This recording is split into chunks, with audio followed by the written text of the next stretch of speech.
So let's say you're playing a deck. So we'll just take Reggie's example. So you're playing Reggie's, right?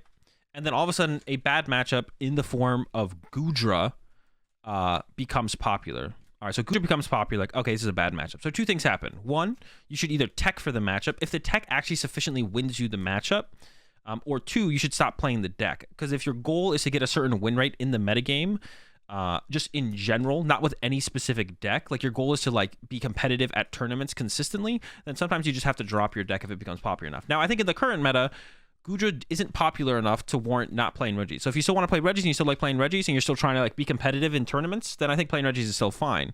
But if Goodra became like a 10% deck, then you just shouldn't play Regis because there's no tech that exists that actually gives you a chance against Goodra that makes the matchup close to even close to 50-50 or favorable enough to consider continuing to play Regis if Goodra's popular. So if Goodra's popular, you just shouldn't play Regis. But Goodra's not popular enough right now to tech for it. But that's like the two things that happen when you're playing a deck and a new deck becomes relevant. It's like, how popular is it? Do I need to beat it? It's like, no, but what could I play to beat it if I wanted to beat it? And for Reggie's case, the answer is nothing. There's nothing that you could play in Reggie's that makes the Goodra matchup even like remotely close.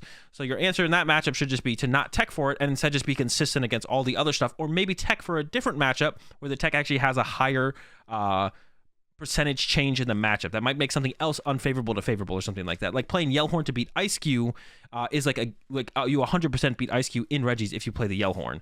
Whereas if you play Yellhorn or some other tech for the Goodra matchup, you're not 100% beating Goodra or even getting close to like a 50-50 as Reggie. So it's not worth teching. You should just take the loss. Just you don't have to beat everything. I think it's like a mindset that a lot of players have that needs to change. Is you don't need to beat everything.